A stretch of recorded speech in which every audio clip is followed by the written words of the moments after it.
kapatid na Erning. Magandang gabi po sa inyo at magandang gabi po kapatid na Erning. Oy, magandang gabi mga mahal na kapatid at kapatid na Jeriel. Minsan pa tayo ay narito na tayo ngayong dalawa sa live streaming tayo ngayon. Wala rito mga mag-i-edit sa atin, ano? Tayo Wala. ay impromptu. Unscripted po ito. Unscripted. Ito'y Unscripted po ito. pag-uusap, paghahayag ng aming sinasampalatayanan. Kaya nga dito po ang ating mga tagapanood o mga tagapakinig natin ay ating sinasabihan lagi na siyasatin muna ninyo bago nyo paniwalaan itong aming binabasa sa inyo. Mahalaga po yung nagsisiyasat eh. Sabi nga eh, you can trust us but verify. Ayan. Trust but verify. Yung Presidente Reagan yata yan eh, di ba? Trust but Mm, verify. Walang masamang mag-trust ka pero i-verify mo. Kasi yan po kapatid na Erning, ang malaking pagkakamali natin nung tayo eh, mga Iglesia ni Cristo. We trusted them but we did not verify. Ayan. Hindi yeah. natin tinanong eh, di ba? Kaya nung magkaroon ng problema, nagkaroon ng problemang matindi, pati tayo napadamay, pati yung ating relasyon sa ating mga mahal sa buhay napadamay, di ba? Kaya pwedeng mag-trust tayo sa kapwa natin tao, lalo na nga kung sa preacher, no? Pwede kayo mag-trust. I-trust them. But verify if what they were preaching is actually what God said. Yan. Yan po dito sa Iglesia ni Yahusha.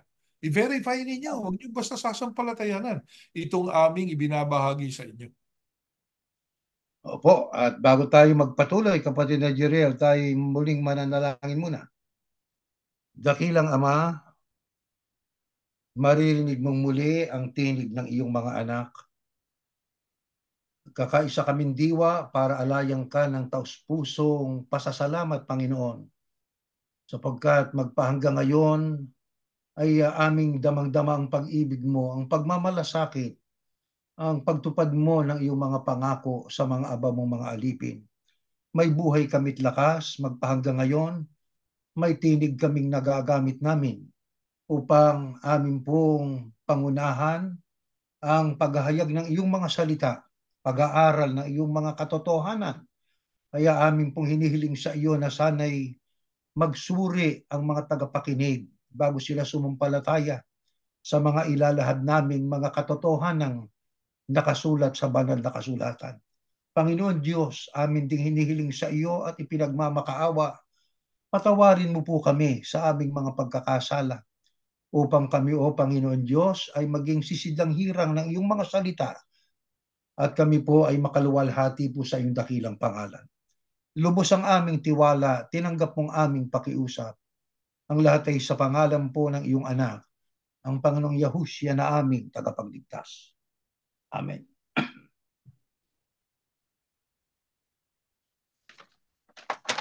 Mga mahal na kapatid, kapatid na Jeriel, sa panahong ito, ang mga taong dati ay hindi ho kumikilala sa Diyos, ay kumikilala na dahil sa nangyayari ngayong lindol na sunod-sunod, mga tsunami, digmaan, at parami ng parami ang mga bansang nagkakaroon ng sigalot sa kanyang kalapit na mga neighboring countries nila. Ano po?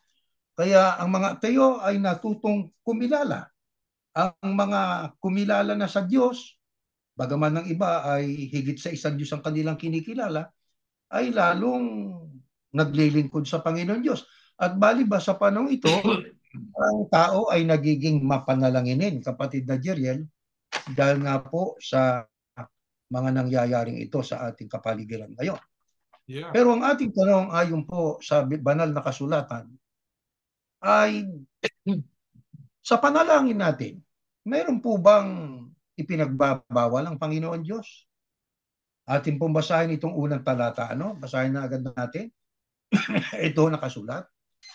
At sa pananalangin ninyo ay huwag ninyong gamitin ang walang kabuluhang paulit-ulit na gaya ng ginagawa ng mga hintil, sapagkat iniisip nilang dahil sa kanilang maraming kasasalita ay didinggin sila. Huwag nga kayong magsigaya sa kanila, sapagkat talastas na ng inyong Ama ang mga bagay na inyong kinakailangan bago ninyo hingin sa Kanya. Mahalaga ho ang panalangin, ang pananalangin sa Panginoon Diyos. Lalo na nga po sa panahong ito. Ano ho? Pero ano ho ang ipinagbabawal? Sabi po diyan, wag. Ang salitang wag ay prohibitibo na termino, nagbabawal. Ano po yun? Tungkol sa panalangin. Ano nga yung bawal? Huwag niyong gamitin ang wala ang wikang kabuluhang paulit-ulit. Kaya una, dapat nating maintindihan, mga kapatid at mga kaibigan, na ang paulit-ulit na pananalangin ay ipinagbabawal ng Panginoon Diyos. Sino ho ang gumagawa po niyan? Ang mga hintil. Sa talatang ito, ang kausap ng ating Panginoong Yahushua ay ang mga alagad niya. Kaya meron siyang itinuro sa kanila, mahalaga ang manalangin sa Panginoon Diyos. Pero kanyang itinuruan sila na huwag paulit-ulit. Ang mga hintil po ay mga taong hiwalay sa Diyos, hiwalay sa ating Panginoong Yahushua. Para mga pagano, kung meron silang mga tinatawag na Diyos, higit sa isa, higit sa isang tunay na Diyos, di po ba? Bakit po bawal ang paulit-ulit? Kasi una, ay nananalangin po tayo sa Diyos eh. Di ho ba? Anong sabi ng ating Panginoong Yahushua? Sapagkat iniisip nilang dahil sa kanilang maraming kasasalita, didinggin sila. Yun ang panig ng hintil, kaya paulit-ulit sila. Sapagkat sa akala nila, sa kanilang maraming kasasalita, didinggin sila. Yun ang akala nila. Tandaan po natin, mga mahal na kapatid, na ang Panginoon Diyos ay hindi ho bingi. Ano ho? Ang Panginoon Diyos po ay pagka ating tinawagan ay huwag mo paulit-ulit. Bakit nga? Sapagkat ang sabi dito ay sapagkat talastas ng inyong Ama ang mga bagay na inyong kinakailangan bago ninyo hingin sa Kanya. Kaya huwag paulit-ulit sapagkat ang Diyos alam niya na kung ano yung hihingin natin Bago pa natin ibuka yung ating mga bibig sa ating pananalangin sa Kanya, alam na niya kung anong ibig nating hingin sa Kanya. Alam niyo, naalaala ko tuloy ito Dati po akong Katoliko. Sa Katoliko, meron pong rosaryo. Meron mga beads po yun, mga butil na maliliit, nahahawakan mo yung mag-uusal ka ng dasal. Paulit-ulit po yun. Aba, Ginoong Maria, Aba, Ginoong Maria. O di ho ba? Bali ba, kung narito si Maria, baka magalit po yun. Sapagkat ang ginamit mo na termino ay Aba, Ginoong Maria. Ang gender na feminine gender pa yung Ginoo? Ba hindi. Ginang ang dapat, di ba? At saka isa pa, ang mga tao na lalo sa Katoliko, no? Kasi kami, pagka nagdadasal kami noon sa mga ribulto, yun ang wikay representasyon lang ng mga kung sino ang nilalarawan ng mga ribulto yun. Pero para daw sa Diyos yun. Ganun pong paniniwala namin noon Kaya, paulit-ulit. Paulit-ulit po yan. Ako ho, hindi naman sa pagyayabang, leader po ako sa pagdadasal sa amin po noon. Katoliko po ako. Kaya naramdaman ko nung ako po ay makabasa nitong talatang ito noon, paulit-ulit, mukha ka akong natutupad dito sa amin bilang Katoliko. Sapagkat dito ho ay ating binasa, hindi para saktan ang damdamin ng ating mga kaibigang Katoliko, hindi ho, kundi para maihayag po yung nakasulat sa Biblia. Kasi baka hindi ho binabasa ito ng mga kaibigan nating tagapagturo sa kanilang mga miyembro. Kaya ating binabasa ito. Ngayon, ano pa ho ang isa sa dahilan bakit dapat ay huwag paulit-ulit ang pananalangin sa Panginoon Diyos? At ano pa ang ipinagbabawal? Ito, pakinggan po natin, next slide. Sa Ecclesiastes. Ito ho nakasulat. Huwag kang pakabigla. Bawal na naman yun, no? Huwag. Bawal po yun. Salitang nagbabawal. Huwag kang pakabigla ng iyong bibig. Huwag magmadali ang iyong puso na magsalita ng anumang bagay sa harap ng Diyos. Sapagkat ang Diyos ay nasa langit at ikaw ay nasa lupa. Kaya't pakauntiin mo ang iyong mga salita. Ito po ang pinagbabawal. Huwag kang pakabigla ng iyong bibig. Kaya huwag magmadali ang iyong puso na magsalita ng anumang bagay sa harap ng Diyos. Bakit? Sapagkat ang Diyos ay nasa langit, ikaw ay nasa lupa. Kaya ang sabi pa, pakauntiin mo ang iyong mga salita. Yan po ay ating binabasa katulad ng ating ipinagpauna na sa inyo para atin pong maunawaan kung ano ba talaga ang gusto ng Panginoon Diyos. Siyempre, tayo nananalangin sa Panginoon Diyos. Kung ano po ang gusto ng ating pinananalanginan, yun ang ating dapat na sundin. Huwag magmadali, huwag magpakabigla-bigla, pakauntiin ang ating pagsasalita, ang ating hihingin sa Panginoon pag sa ating pananalangin. Alam niyo, panalangin ho ay mahalaga sapagkat yan po'y paraan para tayo ay umunlad sa ating kaugnayan sa ating Panginoon Diyos, para umunlad ang ating pananampalataya sa Kanya. Pero paano natin maipapakita sa Diyos ang atin hong pagtitiwala sa Kanya sa lahat ng panahon kapag tayo po'y nananalangin? Ito, pakinggan po natin. Ito, sa nakasulat sa aklat po ng Tesalonica, magsipanalangin kayong walang patid. Kaya pag natin sa English, pray continually. Kaya ang ating panalangin ho ay sa bawat sandali na mayroon tayong pagkakataong manalangin, manalangin ho tayo. Kaya mahalaga po, lalo na nga sa panahong ito, ang maging mapanalanginin. Kaya mga Yahusyano mula sa pagkabata, kaya mayroon tayong programa dyan, di ba? Meron tayong bahagi na growing up Yahusyans. Di ba? Ibig natin na yung mga inanak natin, mga apo, mga maliliit na mga bata dito sa iglesia ni Yahusya, habang lumalaki ay natututo sila ng tamang paraan ng pananalangin. Tinuturo ho sa atin sa lahat ng pagkakataon. Pray continually. Manalangin tayong walang patid. Kaya ang panalangin ho ay dapat po natin pahalagahan. Alam natin na sa Diyos ay walang imposible. Kaya sa Kanya tayo humihingi ng tulong. Hindi tayo humihingi at dapat manalangin sa ating kapwa-tao. Bawal po yun. Pagkat una, parang mo siyang dinid Diyos. At saka yung hinihingan mong yon, maraming limitasyon din yon. Baka yung hinihingi mo, yun din ang hinihingi niya. Ba't mo hihingan siya nang hinihingi din niya sa iba? Di ba? Wala tayong dapat na panalanginan kundi ang Panginoon Diyos eh. Di ba? Dapat din nating malaman na alam ng Diyos ang lahat, maging ang ating layunin sa ating pananalangin. Ano katunayan? Ito ho, next slide. 55:8-9. Sinabi ng Panginoon o ni Yahuwah, ang pag-iisip ko ay hindi katulad ng pag-iisip ninyo. At ang pamamaraan ko ay hindi katulad ng pamamaraan ninyo. Kung gaano kalayo ang langit sa lupa, ganun din kalayo ang aking pamamaraan at pag-iisip kaysa inyo. Ang tinutukoy dito ng Panginoon Diyos ay tao. May pag-iisip ang tao, ipinagkaloob ng Diyos yun. May pamamaraang ginagawa ang tao. Di ba? Pero, tandaan po natin, iba ang pag-iisip at pamamaraan ng Diyos kumpara sa atin. Tandaan natin, tayo po'y nilikha lang ng Diyos eh. Nilalang lang tayo ng Panginoon Diyos. Natural, kung siya po ang lumalang, alam niya kung anong iniisip natin, kung anong purpose natin sa ating pananalangin.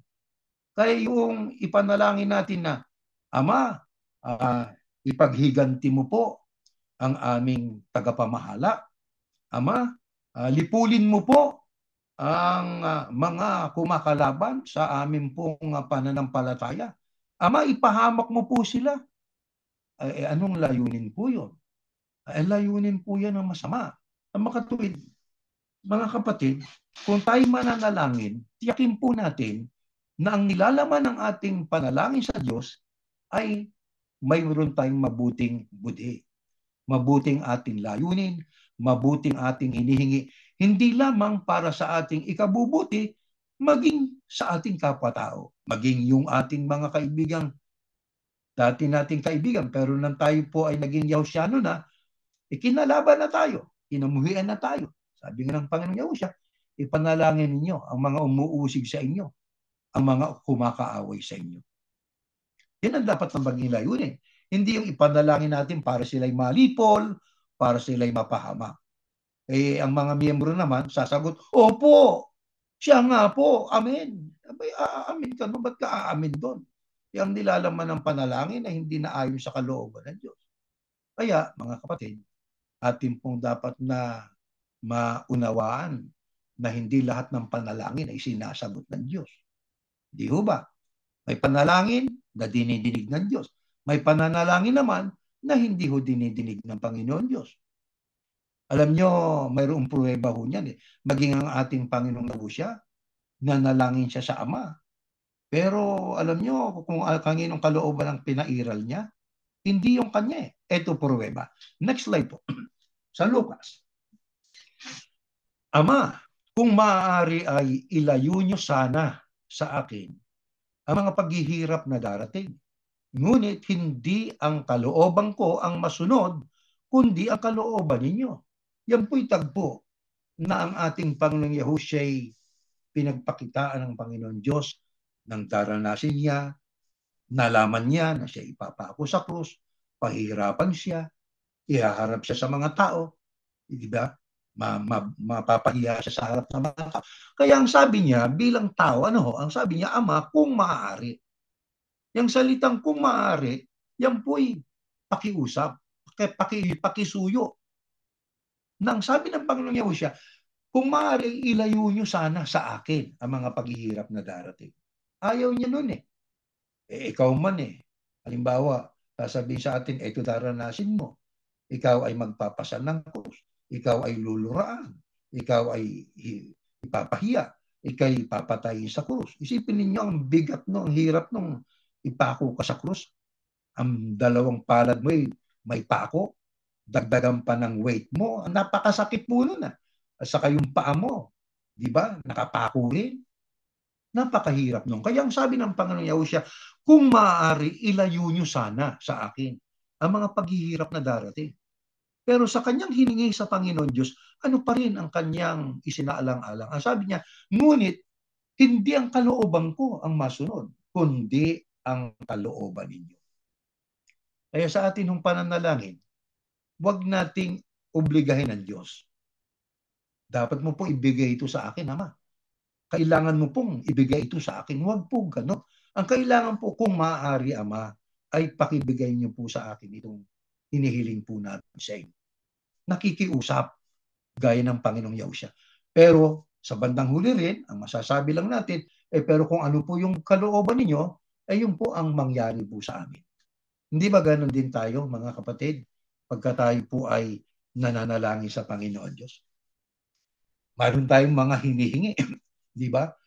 Pero kung ano ang kanyang gusto para sa atin, ayun ang ating pong ipinagpapasalamat. Tinanggap natin, hindi man natin tinanggap, salamat. Ganyan po ang diwa ng Iglesia ni Yahusya. Hindi yung, halimbawa, ang tagal-tagal ko nang hinihingi sa Panginoon Diyos hindi pa rin ibinibigay ng Panginoon Diyos. Baka may dahilan. Di ho ba? Baka may dahilan kaya hindi ho ibinibigay sa atin ng Panginoon Diyos.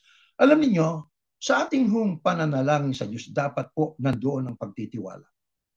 Nagkaroon tayo ng diwa na ibigay man niya o hindi, salamat. Dapat tayo magtiwala sa Diyos.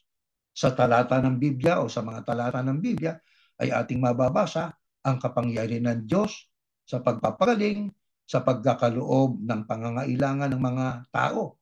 Lahat ng nilalang niya. Nagpapasikat siya ng araw, nagpapaulan sa masama at masama at mabuti, di ba? Sa matuwid at liko. Ang Diyos ay napakabait.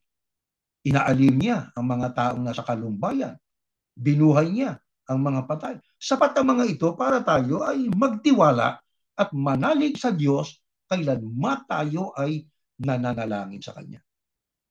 Ang iba ho ay sabi nga, hindi po ako marunong manalangin eh.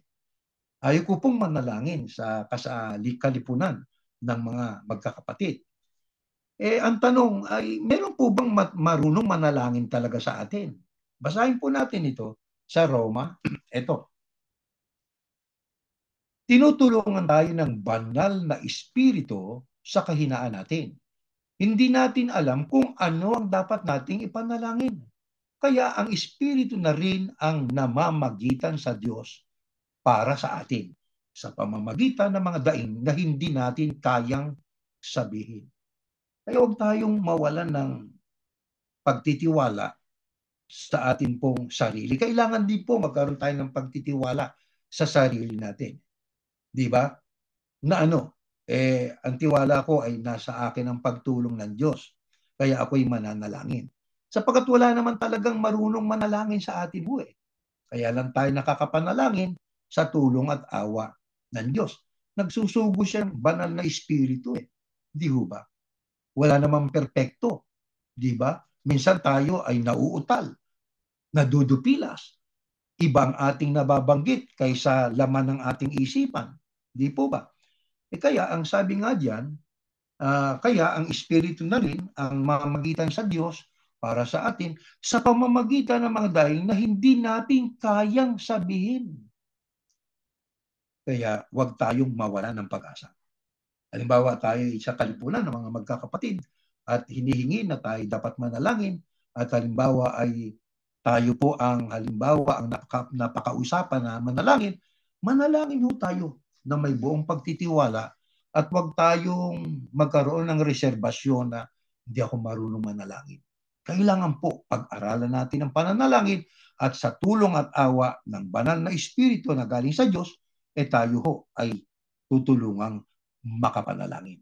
Sa halip na tayo po ay panghinaan ng loob sa harap ng maraming mga nangyayari ngayon, wala naman pong tendency na pababa ng pababa ang presyo ng bilihin, pataas na ng pataas po eh. Di ho ba?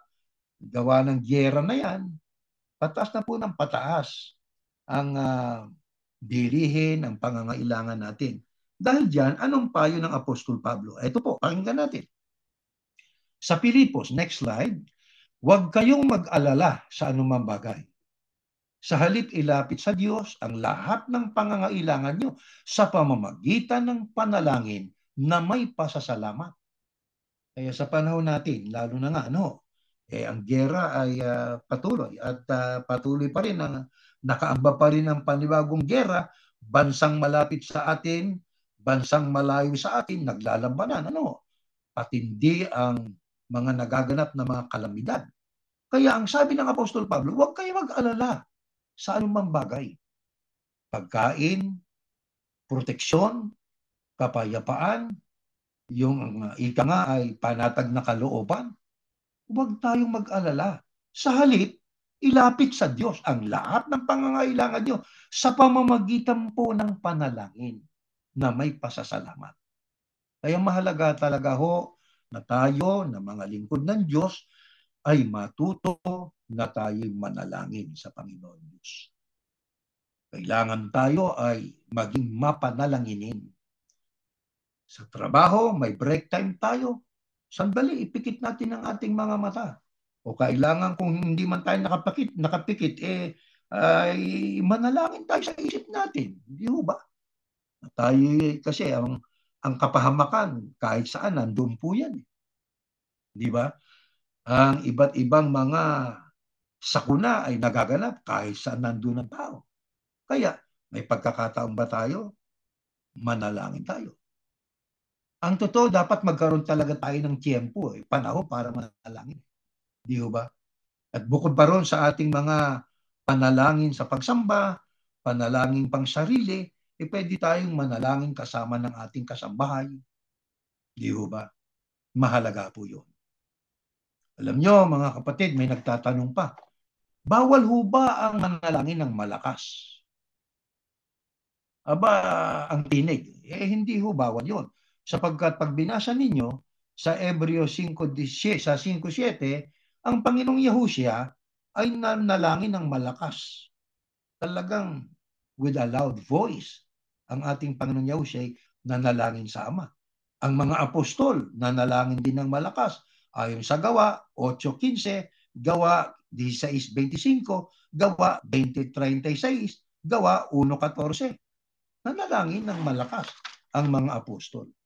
Hindi ho masama ang manalangin ng malakas. Depende po yun sa kalipunan. Baka naman tatatlo lang kayo. Kung makaatungal kayo, ganun na lang. Wag naman. Iangkop natin sa dami ng kasama natin. Diba? Ang Panginoong Yahushua, nung siya'y manalangin ng malakas, nag-iisa siya. Diba? So kahit tayo nag-iisa, sa kwarto, gusto nyong malakas na kayo lang nakakarinig, pwede nyo gawin yun. Walang masama po ron. Ngayon, paano inilarawan ng Biblia na hindi lahat ng pananalangin ay dinidinig ng Panginoon Diyos. Itong isa sa mga halimbawa. Next slide po. Sa Lucas, may dalawang lalaking pumunta sa templo upang manalangin. Ang isa'y pareseyo, ang isa'y maniningil ng buwis.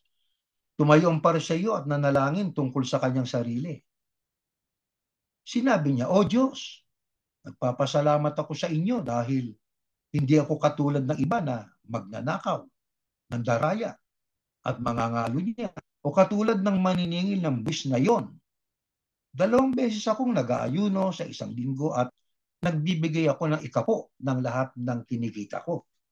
Ang maniningil naman ng buwis ay nakatayo sa malayo at hindi man lang makatingala sa langit. Dinadagukan niya ang kanyang dibdib at sinasabi, Diyos ko, mahabag po kayo sa akin na isang makasalanan. Sinasabi ko sa inyo na ang maniningil ng buwis na iyon ay umuwing itinuring ng matuwid ng Diyos. Ngunit ang para sa iyo ay hindi, sapagkat ang nagpapakataas ng kanyang sarili ay ibababa at ang nagpapakababa ay itataas. Ano po ang isa sa tagpo sa Biblia sa pagtuturo ng ating Panginoong Yahushua na hindi lahat ng pananalangin ay tinutugon ng Panginoon Diyos? May dalawang lalaking pumunta sa templo para manalangin. Kaya ang templo noon, napakahalaga. Inabot nila yung templo, yung second temple. Ang isa doon ay yung Pariseo, ang isa naman yung maniningil ng buwis. Ano ho ang ipinanalangin nitong Pariseo at ano ang ating mababaka sa kanyang panalangin? Ang kanyang ipinanalangin yung sarili niya. Una, makasarili ito. Di ba? Walang alam kundi ako. Ganyan yan eh. Ang Pariseo. Kaya ang sabi niya, O Diyos, nagpapasalamat ako sa inyo. Mabuti naman at nagpapasalamat siya. Pero tingnan niyo ang kasunod. Dahil hindi ako katulad ng iba na magnanakaw. Kaya mararamdaman natin na ang kanyang sarili ay kanyang itinatangi. Hindi ako katulad ng iba na magnanakaw. Bali ba, ang kanyang pinanalanginan ay ang Panginoon Diyos. Nagpapasalamat din siya. Okay lang yun. Pero ang kasunod ng mga pangungusap ay kababakasan natin ng pagyayabang, pagmamataas. Sabi niya, hindi ako katulad ng iba na magnanakaw, mandaraya, mangangalo niya, o katulad ng maniningil ng buwis na yon. Kaya, mapapansin natin na itong Pariseyong ito, nanalangin sa Diyos, pero ang nilalaman ng panalangin niya ay pagmamataas, pagmamalinis. At ang sabi pa nga niya, 2 beses akong nag-aayuno sa isang linggo at nagbibigay ako ng ikapo ng lahat ng kinikita ko. Kaya dito puro ako. Kaya mayroon ding mga mangangaral ngayon na huwag kayong makinig sa iba, kundi makinig kayo sa akin, sa amin. Ang Panginoong Yahushua po, alam nyo, sinabi niya sa kanyang mga alagad, makinig kayo sa mga Pariseo, sapagkat sila ay marunong magturo, magaling sa pagtuturo pagdating sa kautusan, pero huwag niyong tutularan kanilang ginagawa. Kaya ang Panginoong Yahushua, hinihikayat pa niya nga, mga alagad, makinig kayo, pwede kayong makinig. Di ba? Yung ibang mga relihiyon na komot ang kanila kasing aral lihis na sa katotohanan Ang kanilang aral distorted na kasi, binaloktot na Di ba? Kaya sabi sa mga miyembro, huwag kayong makinig sa iba. Dito lang kayo makinig. Balikan natin itong ating binabasang ito. Ano naman ang sabi tungkol sa maniningil ng buwis? Ang maniningil ng buwis naman, nakatayo sa malayo. Hindi man lang makatingala sa langit. Dinadagukan niya ang kanyang dibdib. Sinasabi niya, Diyos ko, mahabag po kayo sa akin na isang makasalanan. Ito'y taong talagang inaamin niya sa Diyos. Kung ano yung totoo, makasalanan siya. In fact, yung Pariseo na yan mayabang lang talaga ito mabagbataas ito Di ba? Nagmamalinis ito Pero itong maniningil ng buwis, inamin niya siya'y makasalanan. Kaya anong sabi niya sa pananalangin niya, mahabag po kayo sa akin. Di ba? Ano ngayon ang sabi ng Panginoong Yahushua? Para ipakita na bagamat ang dalawang ito'y marunong manalangin sa Diyos, Pero ipinakikita ng ating Panginoong Yahusya, hindi lahat ng panalangin dinidinig ng Panginoon Diyos. Ang sabi sa 14, sinasabi ko sa inyo, sabi niya sa mga alagad niya, nang maniningil ng buwis na iyon ay umuwing itinuring ng matuwid ng Diyos. Ngunit ang para sa iyo hindi. Bakit hindi inari ng Panginoon Diyos ang panalangin ng para sa iyo? Sapagkat ang para sa iyo ay hindi marunong magpakababa. Anong ginawa ng para sa iyo sa kanyang panalangin? Nagmamataas. Kaya ang sabi diyan, sapagkat ang nagpapakataas ng kanyang sarili, ibababa, at ang nagpapakababa ay itataas. Kaya mahalaga sa ating panalangin, magtiwala sa Diyos, may kapakumbabaan, may bababang kalooban. Paano pa ho ipinakita ang panalangin na mapagmataas o mapagpaibabaw? Pakibasa natin ito, kapatid na Jeriel. Next slide. Be careful not to do the same as the teachers of God's law. They want people to think that they are important. So they walk about in beautiful long clothes. They like people to praise them in the marketplace. They choose to sit in the best seats in the meeting place. They like to sit in the most important places at special meals. They take things away from women after their husbands have died. Even their houses. Nako, parang katunog ito no? Mayroon Nasa talata pala ng Biblia. Alam nyo, kapag bago natin ituloy yung pagbasa niyan ugaling pariseyo nga talaga. Pag sinabi ng isang ang pariseyo, ang paniniwala nila, sila lang ang tama Yeah, totoo yun. Yung pag sinabi mo na kami lang ang may karapatan na mangaral, pariseyo ka Bakit kaya Pariseyo namin ka. di ba? Kaya Yeah. namin yan kung ikaw lang may karapatang mangaral, kung yan ang itinuro sa iyo noong talagang nagsimula ng gawain o pasugong ito. Ang tanong ito, bakit kinopya yung kay Ellen G. White? Di ba? Yeah. 666, hindi naman galing sa inyo yan Galing yan sa Adventist kay Ellen G. White. Pagkakalaglag ng mga bituin, yung paliwanag ng pagkakalaglag ng mga bituin, yung pagpula ng buwan, lahat yan kay Ellen G. White So, inadapt. Kaya mahirap sabihin ng isang tao, lalo na ng isang preacher, kami lang ang tama. Tapos sasabihin pa, kapag niya salungat sa itinuturo namin, tinuturo daw Hindi na nila sa doon sa Diyos. iglesia nila. Hindi galing Kanina sa yan. Diyos. Hindi sa Diyos yan. Bah, mali yata pagkakasabi mo, brother. Dapat ang sinabi Pariseyo mo, na. oo, kung wala sa Biblia, hindi nakasulat sa Biblia, hindi yun ang mensahe ng Biblia, hindi sa Diyos yan. Yun ang tama. Yun ang tama. Yun ang tama.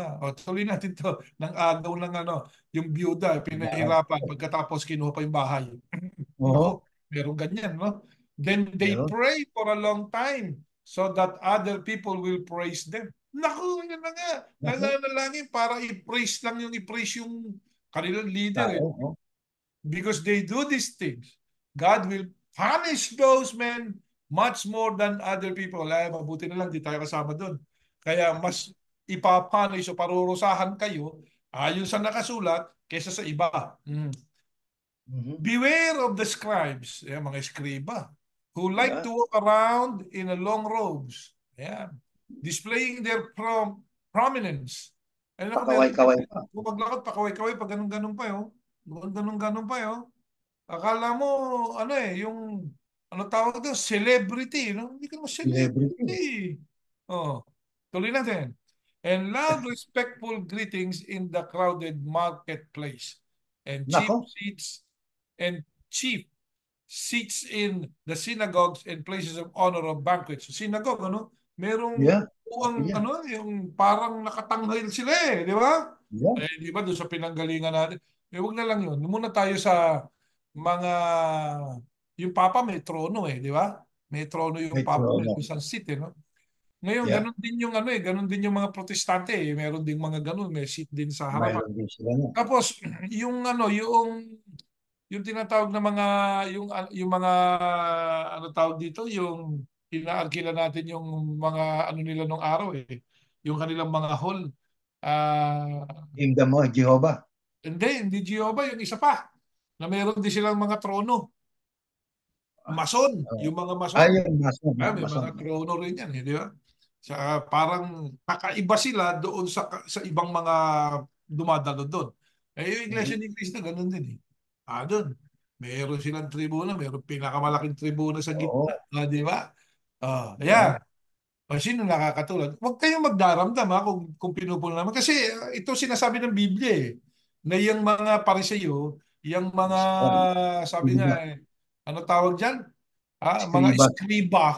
mga eskriba, sa sinagoga nga niya, may mga special place pa yan. May mga upuan silang Oo, oo, meron. nakasulat eh.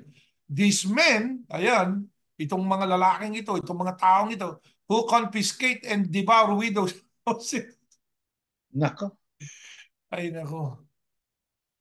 nagtupad uli eh. Meron na pala nangyari Yeah, doon, tanong ko nauuli. kapatid na yan bakit hindi makita-kita ito ng marami, di ba? Yeah, nakasulat Bulag ba naman yan sila sa o Biblia. nagbubulag-bulagan? Yan ang masakit eh. Sabi nga nagbubulag-bulagan eh. Ayaw mo makita yung katotohanan eh. Kasi nga, hindi bukas isip. Kailangan bukas ang isip. Yeah, Widows' houses and for a pretense to appear devout. Offer long yun. prayers. Nag-a-appear na parang deboto sila, Iboto mananampalataya sila. sila. Di ba? Na kapag ka nanalangin, alam mo minsan may panalangin pa yung mga tao yan eh, para bang sila yung Kristo eh. Parang tagapamagitan eh, di ba? Kung Yeah. manalangin, babanat pa na hinihiling ko sa Diyos ngayon. Ama, Naku po, narito mga anak mo. Narito mga anak mo. abutin mo. Abutin mo sila, abutin mo sila. Ikaw, Ikaw, di ka di kasama magpapaabot. sa rin. Hindi na kailangan kasi mayaman eh. Lahat ng biyaya nasa kanya eh. O di ba, lahat, kung biyaya man yun. Sabi nga, Yeah. these men who confiscate and devour widows' houses and for pretense to appear devout, offer long prayers, these men will receive. Ito, pakinggan nyo ha. Hindi Yeah. po namin ito salita ng kapatid na Ernie. Salita ito ng Diyos. Salita Oo. ito na in-inspire ng Diyos, nakasulat sa Biblia. Sabi niya, these men will receive the greater sentence of condemnation. Sige, mag-enjoy ka na, brother. Mag-enjoy ka na. Sumakay ka na sa lahat ng gusto mong sasakyan. Di ba? Bilin mo na lahat ng gusto mong sasakyan. Laruan o ano pa man. Bakit? Bandang huli, sabi diyan yung sentence sa'yo, malaki. Greater sentence of, Of hindi yung condemnation. condemnation. Nako. Ibig sabihin, malaking kaparusahan ang darating sa buhay ng mga tao niya. Kaya sabi nga tayo, hindi natin pinapangarap na mangyari sa kanila yan. Ang nais natin, kapatid na Erning, kung makikinig lang sila sa sinasabi ng Biblia at uunawain nila, baguhin! Hindi po ba? Yeah, hanggat may Baguhin mo pagkakataon. yung paraan mo. Baguhin mo yung paraan mo. Hindi ka nakakaangat sa kanino man tao. We are all created equal. Always remember that. Si Pablo nga sabi, ako'y ginawang ministro nito ayon sa Mhm. pamamahalang galing sa Diyos. Yeah, Ano ba ibig ministro. sabihin ni Pablo nun? According to God's what? Administration. Which Administration. is, ano po yun? Sistema. Hindi ba? Oo. Doon, ayon sa sistema na nanggagaling sa Diyos, naging ministro ko. Ano ba sistema ng sa Diyos? Mababang loob. Yun ang system ng Diyos. Kababaan loob. Huwag mong iaangat ang iyong sarili. Kapag inangat mo sarili mo, ito nga sa mga pangangaral ng mga apostol, kapatid Nerning, para kayong Mm. pareseyo. Di ba? At ito, ang sabi nga rito sa Lucas, maliwanag. Parurusahan kayo. Hindi kami may sabi niyan. Ngayon, sino gumagawa niyan? O tingnan niyo po yung action niya, action nila, at sa sinasabi ng Biblia. O di tingnan ninyo, siya sa atin ninyo. Ginagawa ba nila to? Ginawa ba nila yung inagaw yung bahay ng byuda? Ginawa ba nila Ah, yun? Ewan ko. yeah. Tingnan nyo. Tingnan Sabi ninyo. niya, Yeah. kayo, Suriin ninyo. ginagawa na lang namin magaang ito para suriin ninyo. Sabi nga ni Solomon noon, ano sabi ni Solomon sa atin? Hindi suriin lang O, si, sinabi. o sisain. Usisain ninyo. Pag sinasabi inuusisa mo, usisain mo. Ito ba ginawa sa byuda? Inagaw ba yung bahay ng byuda? Nasaan na ngayon yung byuda? Di ba? Oh, yan yan Wala eh. na. Oh, saan ngayon umuupo yung mga yan? Anong upuan niya? Mga special seats ba yan? Oh, tingnan niyo. Yeah. Kung yan ang ginagawa nitong mga parurusahan ito. Ngayon, paano kaya yung sumuporta sa mga to? Ano kaya Aba, gagawin ng sa mga pagka, sunod? kaya ang iba nga sa sumusuporta dyan, ganyan na rin ang gawain nila eh. Yeah. Nagmamataas na rin eh. Kaya Yeah. pagtingin sa atin, wala kayong karapatang sumamba. Saan kayo sasamba? Wala kayong kapilya. Yeah. Ganun sila kung magsalita eh. Kaya nga, Dumadami ba kayo? yeah. Ang ito lang Ganun. yan eh. Ang pagpaparami ninyo, kayo nagpaparami. Ang pagpaparami ng Iglesia ni Yahushua, ang Diyos ang nagpaparami. Yeah. No? Kaya wala ko kami dito nung tinatawag ninyong standard na para makapasa ka sa standard, gagawa ka magic. O, di ba? Ganyan lang ginawa. Alam namin yan, mga kapatid. Bakit po? Dati kami dyan eh. Ministro kami dati dyan. Dati kami dyan. Alam namin yung mga, meron pa nga dyan, isa eh. Kilalang kilala natin. Huwag natin bagitin ng pangalan, baka sumikat pa. No. Yun lang daw ang tanging-tanging minister naka-double serial number. Oh, really? Nako po. Di Wow. ba? Tindi na. Nung na-double ang serial number, so what? O, di ba? Yeah. What's that? Who did it? It's you. Kasi ang praise sa kanya eh. Siya binigyan ng Yeah. award eh. Di ba? So ang Yun. tumawag sa mga taong yun, hindi ang Diyos. Kapag Hindi ang ang Diyos. tinatawag ng Diyos, ang Diyos lang nakakalam kung tinawag niya o hindi. Tama. Simple. Gaya Kaya, ano pa kapatid na Jeriel ang ipinagbabawal sa panalangin? Next slide. Ito, pakibasa pa yan. natin. Bakit pa natin? You ask God for something and do not receive it. Why? Because you ask with wrong motives. Ayan. Mali ang motibo mo eh sa paghingi mo. Out of selfishness or with an unrighteous agenda. Unrighteous agenda. Isipin mo yan. So that when you get what you want, you may spend it on your hedonistic desire. Desire. Ayan. Matindi. Matindi itong binabasa natin. Hindi po namin salita ito. Ito ay salita na in-inspire ng Diyos na isinulat naman ni James. Teka muna, si James yan eh. James? Alam niyo Yeah. kapatid Edwin, gusto ko lang ihayag ngayon. Siguro ito inuudyokan tayo ng Espiritu Santo sa pagkakataon nito. Ang Iglesia ni Cristo na dati nating kinabibilangan, parang Katoliko na rin ngayon. Di ba? Noong araw, nakikita mo pagkakaiba niya sa Iglesia Katolika. Pero ngayon, pareho na halos eh. O, tingnan nyo, ikumpara natin ha. Ang Iglesia Katolika, may Papa. Ang sabi ng Papa, siya daw ang kahalili ng Kristo. Ang sabi niya, bago ako naging kahalili ng Kristo, yung Papa ngayon at saka yung unang-unang Papa na humalili kay Kristo o sa Kristo, si Pedro. Ayan, yan ang kanilang claim. Si Pedro, ang unang Papa. Yeah. Yung Iglesia ni Cristo. Ang Iglesia ni Cristo, mayroon naman siyang tagapamahalang pangkalahatan. Ano naman ang claim ng mga Iglesia ni Cristo? Na yun ang tinuturo natin ng araw, kapatid na yan eh. Aba, ang unang tagapamahalang pangkalahatan, ayon sa Biblia, nung Kristo'y umakyat na sa langit, ay si Santiago, yan nga si James. Si James, yeah. Si James. Bakit anya? Sapagkat siya ang nagpasya sa kaso ng mga hintil. Ayon. Kaya, Papa, Pedro. Tagapamahalang pangkalahatan, Santiago. Pareho. Di ba? Pareho. Pareho. Papa, may tinatawag na Batikano. Tagapamahalang pangkalahatan, may sentral. Pareho lang eh. Di ba? Pareho lang. Pareho lang eh. Merong sentral. Ano pa? Ang Katoliko, meron silang tinatawag na kardinal. Yung Iglesia ni Cristo. Meron din. Hindi nga lang kardinal ang tawag. Ano po tawag? Tagapangasiwa daw ng distrito. Ang Katolisismo, meron tinatawag na Cura Paroko. Yung Iglesia ni Cristo, destinado. Yan. Yung mga Cura Paroko, meron silang mga seminarista na kasama.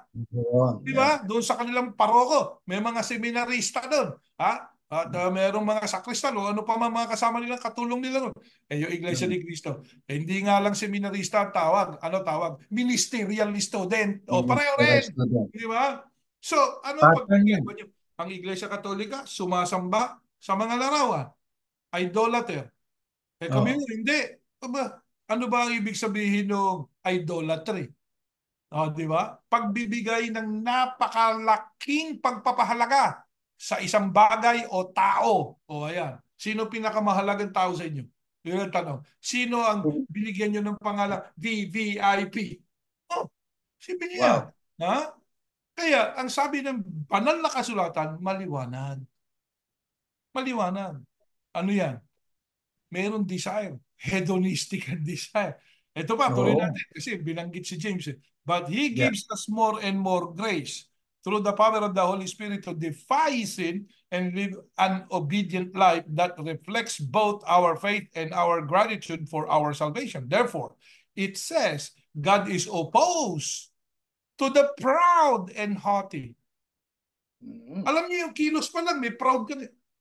Yeah. Proud na kilos na yan eh, di ba na? You Yeah. think you're on top of everybody. Papakuha ka pa ng litrato, nakatingin. Tapos padadala mo pa yung litrato mo doon sa mga bahay ng kaanib nyo. O para i-display doon. Ano ko, ayan nga yung sinasabi ng banal na kasulatan eh, di ba? Eh sabi nga nung isang ministro dati, nakasama ko, no? Sabi niya, kapag kakasilabang ka kahit ano, mali na eh. Ba hindi naman. Hindi ba kami kalaban eh. Ano kami? Pumupuna. Bakit? Sapagkat may mali eh. Di ba? Merong mali eh. Merong ginagawa mali. Ano katunayan may mali? May napalo. Di may nagkamali. Pag may napalo, may nagkamali. Ayun lang yan eh. Sigurado Mamamalo yun. ba ang Diyos kung di ka nagkamali? Ayun lang yan eh. Kaya yung sabi nga, God is opposed to the proud and haughty, but continually gives the gift of grace to the humble who turn away from self-righteousness. Yung Ayun. sasabihin mong, kami Self-righteousness. lang ang may karapatang mangaral. Wala kang karapatang. Self-righteousness. Self-righteousness yan eh. Diba? Self-righteous ka masyado.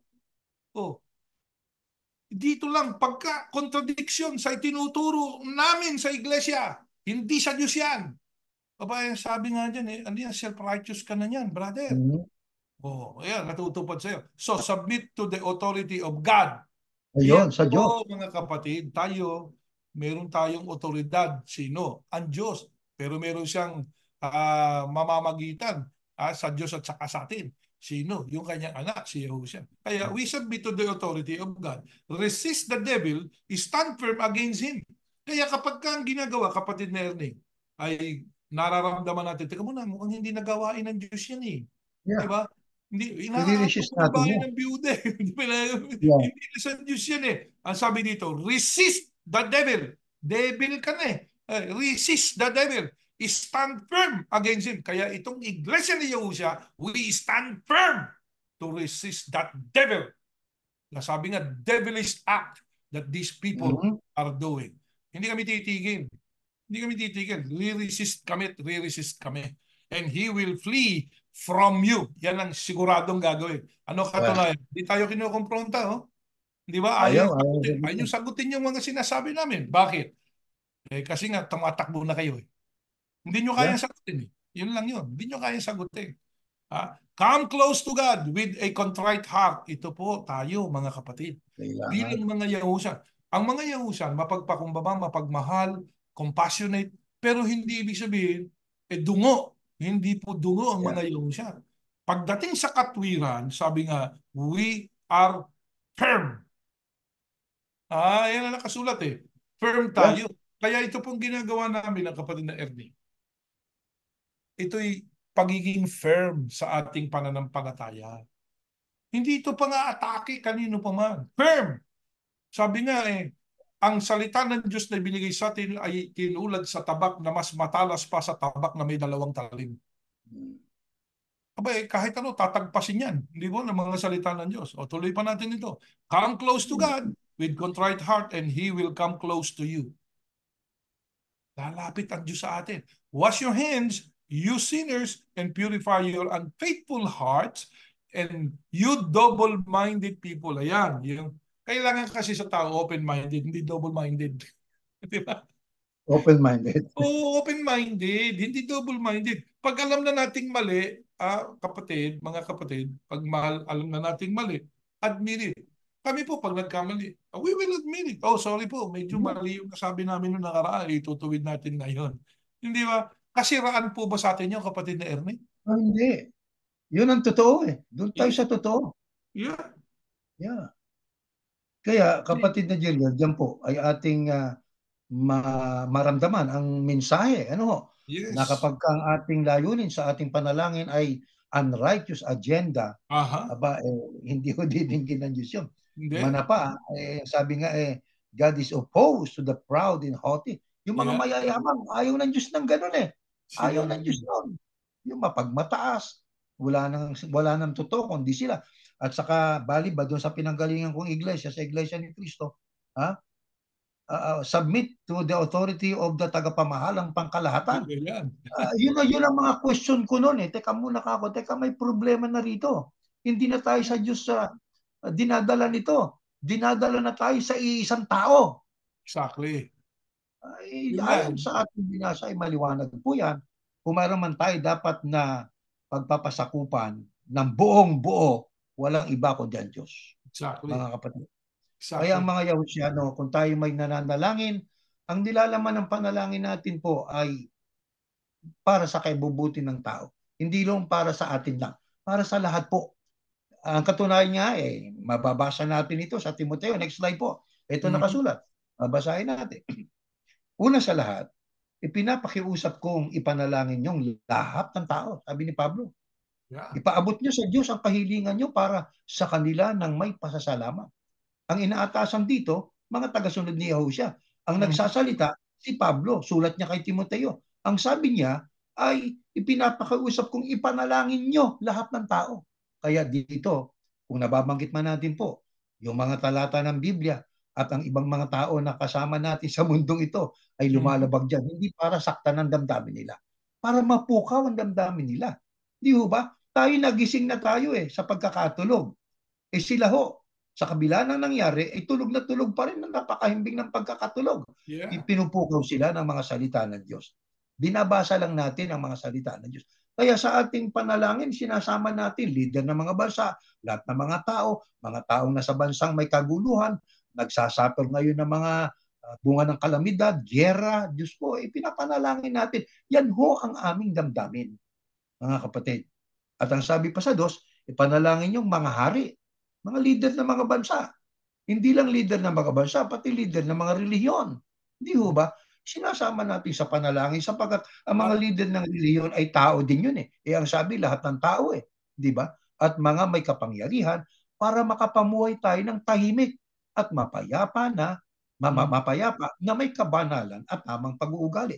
Mabuti ito at nakalulugod sa Diyos na ating tagapagligtas. Alam niyo, Tayo ho. kapatid na Tuloy. Ernie, yung iba't ibang relihiyon, iba't ibang mga, hindi natin sinasabing masasama yung mga yun eh. Ha? Una, ang hindi mabuti, yung lumalabag ka doon sa nakasulat. Katulad niya, para kang pariseo, na ikaw lang ang pinakamagaling, tama lahat ang sasabihin mo, Mhm. papasakop sa'yo, medyo ano na yun, taliwas na yun eh. Pero alam niyo, in fairness, kapatid na Ernie, napakaraming pastor ng iba't ibang relihiyon, matulungin. Oh Oh, yeah. maawain. Maraming ganyan. Kaya nga, ang kaligtasan nila, sa ating pananampalataya, ang kaligtasan nila, bubuklatin yung aklat nila yung aklat ng kanilang At gawa yeah. para ipakita ng Diyos, o ito ginawa mo. Bagamat di ka nakasama doon sa hinulaan, o di ba? Hindi ka nakakasama Ilugos. doon, hindi mo nakita 'yon. Ayan nga, kapatid na Erning, actually, yan ang ating magiging paksa dito sa ating pagsamba sa Sabado at saka sa Linggo. Yang Yeah. yung dalawang klase ng kaligtasan na yan. Kaya tayo mga iglesia ni Yahusha, ang tingin natin sa lahat ng tao, may mabuti sa kanila. Mas yun ang hanapin natin. Ano yung mabuti sa kanila? Alam niyo po, sabi nga ng mga apostol, sabi ni Pablo, sa aking sarili ay naglalaban ng dalawang bagay, ang mabuti at ang masama. Dapat manalo yung mabuti. No? Sa makatwid, sa lahat ng tao, ako man, no? May naglalabang mabuti at masama. Ang tanong ito, Totoo. kaya tayo nakakagawa ba tayo ng kasalanan, kapatid na Ernie?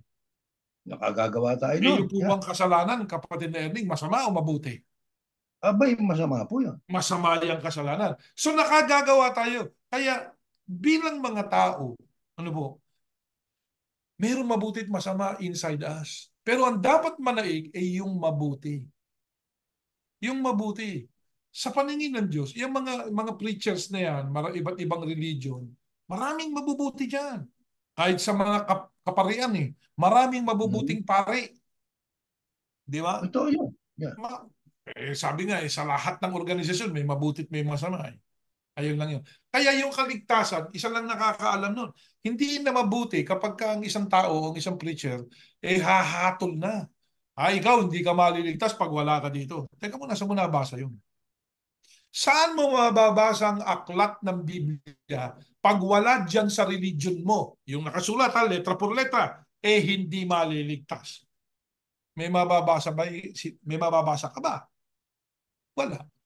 Di ba? Na kailangan itala mo para maitala sa langit. May mababasa ka ba? Aba, meron no. Ano yung binasa? Mateo 18:18 eh. Tanong ko, yung ba ang mensahe doon sa Mateo 18:18? No, hindi Hindi. yun ang Naku, mensahe niya. parati na nating dinidiscuss ito pero Mhm. pauulit-ulitin lang kasi may mga bagong tagapakinig. Pag binasa niyo yung Mateo 18:18, tali yan. Na ang ibig sabihin, talian mo, tatalian sa langit. Ang ibig sabihin nun, sa ibang salin ng Biblia, no? Whatever you forbid on earth must be the one that was already forbidden in heaven. That's much better to understand. Instead of, kung ano man talian mo sa lupa, tatalian sa langit. Medyo abrupt di ba? Oo, Kung ano taliwas. ang iyong ipagbawal diyan sa lupa, ah, yung hindi mo ipapahintulot diyan sa lupa, yung hindi pinahihintulot sa langit, yun ang nakasulat. So yun ang Yeah. ibig sabihin, no? Walang kinalaman yun sa Interpretation. talaan na pinagduduldulan ng mga ministro ng Iglesia ni Cristo. Walang talaan para matala ka sa langit, itatala ka nung tagapamahala. Wala nung. Wala nun. Kaya nga yan ang hamon natin. Sige nga, paliwanag nyo. Basahin nyo nga uli yan at pag-usapan natin kung ang tinutukoy nga dyan sa Mateo 18:18 ay talaan. Takot na takot ang maraming tao dyan sa tala na yan, kapatid Erning. Oo, yeah. Panakot eh. Scared. Ah, ayoko maalis talaan. Ayoko matiwala. Bakit? Mawawala ang pangalan ko sa langit. Brother, sister, naniniwala ka sa wala sa Biblia. Ba't Mhm. ko pinaniwalaan po?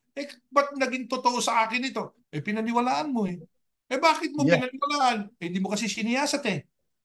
Hindi mo yeah. nga kilala yung mga taga-Bireye eh. Yeah, takot Nakinig sa kay bagay na Pablo. wala. Oo. Yan ang problema. Di ba? Kaya nga huwag tayong, sabi nga, kung gusto nyo, sabi nung isang presidente dito, si Ronald Reagan, anong sabi niya? Mm. Trust! Magtiwala ka, but verify. Pero verifikahin mo. Pinagtitiwalaan mo. Bakit Yeah, pinagtitiwalaan mo? Sabi niya, utos ng Diyos pero hindi naman pala. Sabi niya, mensaheng nasa Biblia pero hindi naman pala. Nakita niyo? Kaya i-verify natin. O katulad dito, no, nagpa-proclama kami bine-verify ng natin. kapatid ni Erneng ng mga salita ng Diyos. I-verify ninyo kung ang sinasabi namin, yun nga ang mensahe. Yeah. Kaya kapatid na Jeriel, ang pananalangin po ay mahalaga. Subalit, dapat po taglay natin yung katangian na didinggin tayo ng Ama. Kapag pakumbaba, nagtitiwala sa Diyos, hindi nag-aalinlangan, hindi humihingi ng mayroon siyang unrighteous na agenda. Yun Kundi ang nga. kanyang hinihingi, yung para sa ikabubuti, hindi lamang niya, kundi maging ng mga tao sa buong sanglibutan. O, umuusig man sa atin, kaibigan man natin o hindi, ganyan po ang dapat na maging diwa ng ating panalangin. Lalo na nga po sa panahong ito. Bueno, puntahan natin ang pangalawang tanong, kapatid na Jeria. Dapat bang yumaman ang mga pastor o ministro? Ang gandang tanong eh. Ha? Mhm. Ngayon, dito ho, kaya natin ito ay tatalakayin. Ibig namin ho na magkaroon din kayo ho mga tagapakinig ng opinyon tungkol sa kayamanan, pagyaman ng mga pastor ng iglesia o anumang reliyon. Ang mga pastor ngayon ba sa panahon natin ay kapareho ng mga Levita noon at mga saserdote panahon nila Moises sa Teka, yung, matandang yung tipan? Libita, paliwanag natin, yung Libita, yan ang mga tagapangaral. Yeah, Ah, sa babasahin natin panahon yan. ng Israel. Yan ang isang lahi ng Israel Yeah. na ang kanilang trabaho sa templo, mangaral. Sige, pag-aralan na natin yan. Yeah. Maganda yan. Kaya ang tanong natin ay Ang mga pastor ba ngayon ay kapareho ng mga Levita at mga saserdote sa matandang tipan? Kung sila po ay katulad ng Levita at mga saserdote noon, lalo yung mga Levites, ano ho, wala silang mamanahing material o Mhm. kayamanang panlupa sapagkat ang kanilang mana ay ang Diyos eh. Basahin natin ito. Ito, Ayan. Deuteronomio. Ang mga pari ng mga Levita at ang iba pang mga sakop ng lahi ni Levi ay walang lupaing mamanahin sa Israel. Makakakain lang sila sa pamamagitan ng mga handog sa pamamagitan ng apoy para kay Yahuwah dahil ito ang kanilang mana. Ayan, yan ang kanilang mana, si Yahuwah. Wala silang mamanahing lupain. Hindi tulad ng kapwa nila Israelita. Si Yahuwah ang kanilang mana. Ayon sa pinangako niya sa sapagkat sa lahat ng lahi ng Israel, sila at ang kanilang mga angkan ang pinili ni Yahuwah na inyong Diyos para maglingkod sa Kanya magpakailanman. Ang sinumang Levita na naninirahan sa kahit saang lugar ng Israel ay makakapunta sa lugar na pinili ni Yahuwah at makapaglilingkod siya roon kay Yahuwah na kanyang Diyos. Katulad ng kapwa niya Levita na naglilingkod doon sa presensya ni Yahuwah. Makatatanggap din siya ng kanyang bahagi sa mga handog kahit na mayroon pa siyang tinatanggap mula sa iba na kanyang ikinabubuhay. Ayan, pakinggan natin mabuti. Basahin yung mabuti. Makikita ninyo, maunawaan natin mabuti. Yung mga Levita, yan ang mga tagapangaral. Ngayon, sila sa 12 angkan ng Israel, yung angkan ni Levi, yan ang walang manang lupa. Wala silang lupain na ipamamana sapagkat ang sabi diyan, ang mana nila ay si Yahuwah o ang Diyos. Wala silang material na mamanahin, no? Ngayon, ang ikabubuhay nila manggagaling doon po saan? Sa templo, doon sa ipinaglilingkod, doon Handog. sa mga handog, sa mga inihahandog ng kapwa nila Israel. Israelita, doon sila kukuha ng kanilang ikabubuhay. Pero ang bandang huli, kapatid na Erning, Mhm. makatatanggap din siya ng kanyang bahagi sa mga handog. Yun ang nakasulat, oh. Yung Yeah. Levita sa panahon ng Israel, nakakatanggap ng bahagi sa mga handog. Yeah. Kahit na, eto, meron pa Meron siyang pa. tinatanggap mula sa iba na kanyang ikinabubuhay. Kung meron siyang Yeah. ibang trabaho, pwede pa siyang Yes. tumanggap doon sa mga handog. Nakasulat yan. Oh? Nakasulat yan. Yan ba, yan bang palatuntunan na yan ng Diyos na iba na sa panahon natin? Hindi. Bakit ang sabi diyan, yung gawain ng Levita para maglingkod sa Diyos sa habang panahon. Oh, Yung kaya mga ministro ba, di ba ganon din? yan. Kaya yung mga ministro, no? Pwede kayong magtrabaho. Ba't kayo binawalang magtrabaho? Di ba? Para Mhm. di umano, makapag-concentrate daw dun saan? Sa ministeryo. Ministeryo. Ba't si Pablo nagawa yun, no? Mamaya, babasahin pa natin si Pablo. Si Pablo, bibigkasin na lang natin yun. Yan, Biberbalin bibigkasin na lang natin si natin. Pablo, di ba? Si Pablo. Pero ito, walang masama kahit noong panguna na ang mga nangangaral tatanggap ng tulong mula sa mga handog o bahagi mula sa mga handog kahit meron pa siyang tinatanggap sa kanyang ikinabubuhay o sa kanyang buhay. Meron siyang sweldo Yeah. sa labas, meron din siyang tatanggapin o suswelduhin doon mula sa mga handog. Yan ay Yeah. matagal na nakasulat.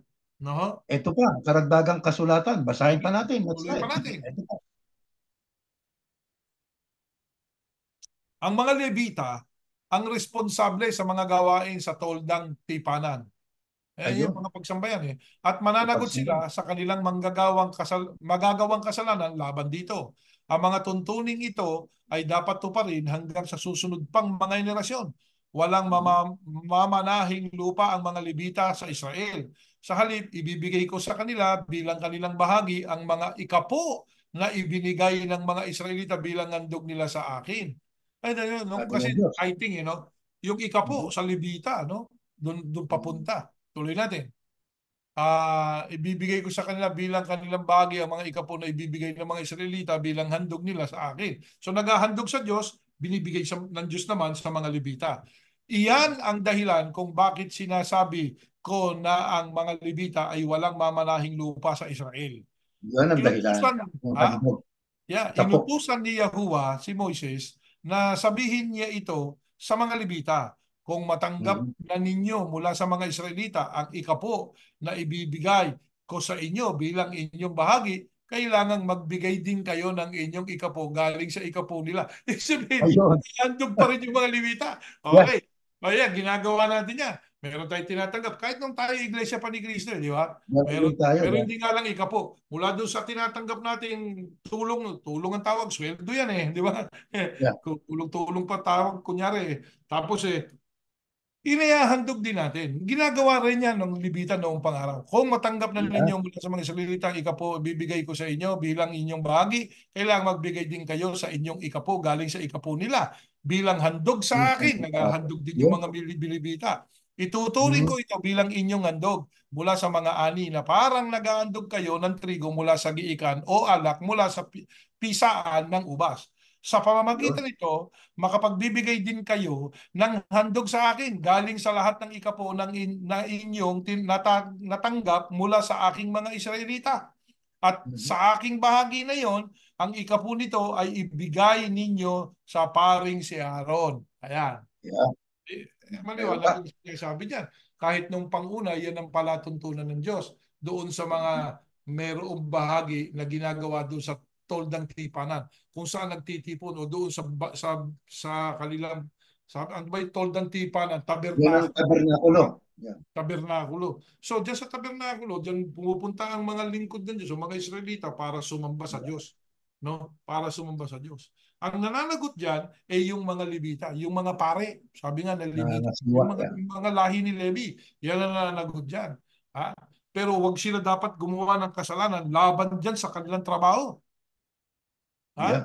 Ano yung kasalanan laban sa trabaho? Alam nyo, kapatid na Erning, maraming kasalanan laban dyan sa trabaho ng isang ministro di ba? Yeah. Yung Kasalanan ba handog. yung, kasi sa iglesia noon, nung tayo'y narumpa, yung wala niyang kinalaman sa ministeryo, di ba? Yun ang pinatutupad. Mhm. Walang kinalaman sa ministeryo, huwag niyong ginagawa. Ba't naghahanap buhay kayo? Brother, si Pablo apostol Mhm.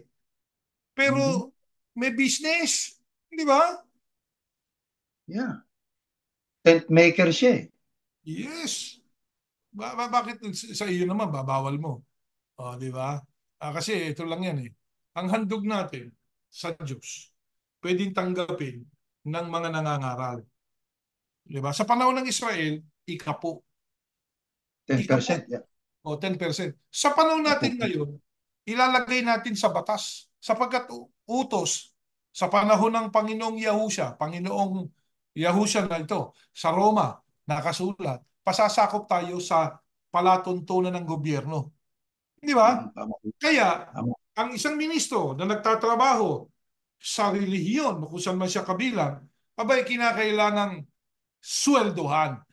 Paano ang batayan ng sweldo niya? Batay doon sa batas kung nasaan siya. Mhm. Tama Pag yan. hindi mo binigay sa kanya yung sweldo niya at saka yung mga pangangailangan niya na itinaturing ng batas na kailangan mong ibigay, lumalabag ka sa batas. Pag lumalabag ka sa iyo sa batas, criminal yan. Oh, Mhm. di ba? Diyos ang Kaya, nagbigay ng batas. kaya, kaya Diyos sa ang panahon nilagay ng natin gobyerno. ngayon, ang mga ministro, tsaka hindi mo rin sila pwedeng pagbawalang magtrabaho. Kung gusto nila mag-double job, magdo-double job siya. At saka ang trabaho, kapatid na Erning, ayon sa batas dito, no? Ayon sa batas dito, 40 hours lang. Yeah. Wag 40 overtime. hours Yung lang, hindi pwedeng sumobra doon. Ngayon, kung sosobra doon, double pay na yan, 1.5. Babayaran mo yan, brother, di ba? Kung nandiyan sa Amerika, ang ministro niya sa kapanahon at di kapanahon, yun ay kanyang yung kanyang sariling kalooban niyo. Halimbawa, naka 40 hours na ako. Hindi ba? Gagawa pa rin ako. Bakit? Kasi itong donasyon ko na. Di ba?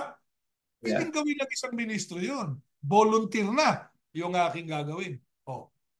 Pero yung ikaw mismo, para kang employer na, sabi nga eh, di ba? O ito pa isa. Ang mga handog natin, nihahandog sa Diyos. Tandaan natin yun. Para saan yun? Para sa bayan ng Diyos. Yung sa panahon natin ngayon, na panahon ng ni Yahusha, ang mga handog, kahit noong panguna, kapatid na Erning, bakit sila naglilikom ng abuloy? Para sa pagtulong sa mga Oo, ibang para sa kapatid na pagtulong sa mga nangangailangan. nangangailangan, kapatid. Hindi para magpagawa ka ng building o i-invest mo sa... Kapag ka ako Negosyo. nagandog, kapatid Ernie, di ba, nagandog ako at ginamit nung nangunguna, kung libita, tawag lang, ginamit doon sa pagtulong sa kapwa. So yung kaukulan ng handog, para sa Diyos, nagagawa na natin sa kaukulan niya, di ba? Sa Ngayon, tamang kung kaukulan. ipinagpatayo mo ng gusali na pauupahan mo yung May handog, income na yun. teka Negosyo yun. muna, ano na yan? Business na yan, brother ah. Di ba? O nagpatayo ka niyang napakalaking gusali na yan. Pinaparkila mo ba yan? O nagko-concert pa nga dyan. May boxing, may basketball, may football, kung ano pa Oo. man yan. Di ba? Yung ba Negosyo. libre? Hindi. Nagbabayad ng oras nila yun. So sa makatwid, yan naging business. Kapag ako nag-offer at tinulong mo, ako'y naghandog, itinulong mo sa mahihirap, ang tawag sa akin, operor. Di ba? Yeah. Oh. Pag yung aking iniabulo, inilagay mo sa business, hindi na ako operor. Ano na Ano na? ako? Ha? Ano na yan, kapatid Erning? Ha? Kung sa termino Realtor. ng tao, investor na ako. Hindi. Nag- Ano pala? Nag-invest na ako dyan sa negosyo mo. O sa makatwid, kailangan bumalik sa akin yan. Bakit? Ininvest mo eh. Dapat tumubo yan. O, di ba? Yeah. Ba't ikaw Pero lang hindi, nakinabang? kaya hindi para doon ang handog, kapatid na Erning. Yeah. Hindi para doon ang handog. Kayo, kung ang isang ministro gusto niya maghanap buhay, pwede. Nakasulat man eh. Di ba? Si Pablo nga eh. Yeah. Manggagawa ng tolda. O meron siyang negosyo. O, meron siyang negosyo. Sa makatwid, kapatid na Erning, walang masama na ang tao ay maghanap buhay at maglingkod sa Diyos. Wala namang binawal ang Panginoong Yahusha eh. Huwag kayong maghanap buhay. Utos pa nga yun na maghanap buhay Yeah. para ibigay sa Yeah. nangangailangan. Yeah. Saan nila makikita yun? Saan nila mababasa yun? Tuntunin lang nila yun eh. Na yung tuntunin na yun, ginawa nilang doktrina. Yun, tama yun. Yan. Tuloy pa natin ang basa, kapatid na Sige. Jalil. Meron ba? Ngayon naman po, Next slide po. Ito, nakasulat. kailangan na ang aking bahagi ang pinakamagandang parte sa lahat ng ibinibigay ko sa inyo. Kapag naihandog na ninyo ito, ituturing ko itong handog ninyo mula sa giikan o pisaan ng ubas. Maaari mong kainin at ng inyong pamilya. Kaya Yeah. pwede mong kainin at ang iyong pamilya, ang inyong bahagi kahit saang lugar dahil sweldo ninyo yan. O yan, anong tulong-tulong yung pinagtatatawag ninyo dyan? Ang nakasulat sa Biblia, sweldo ni... Alam mo, meron tayo naging kasamang ministro. Parang tisod pa dyan sa salitang yan eh. Hindi ba? Oo. O, sana nakikinig yun Oo. ngayon. No? Sumama sa atin yan eh, one time. O, pero pag Mm. umusweldo, brother, di ka yata nagbabasa ng Biblia eh. Di.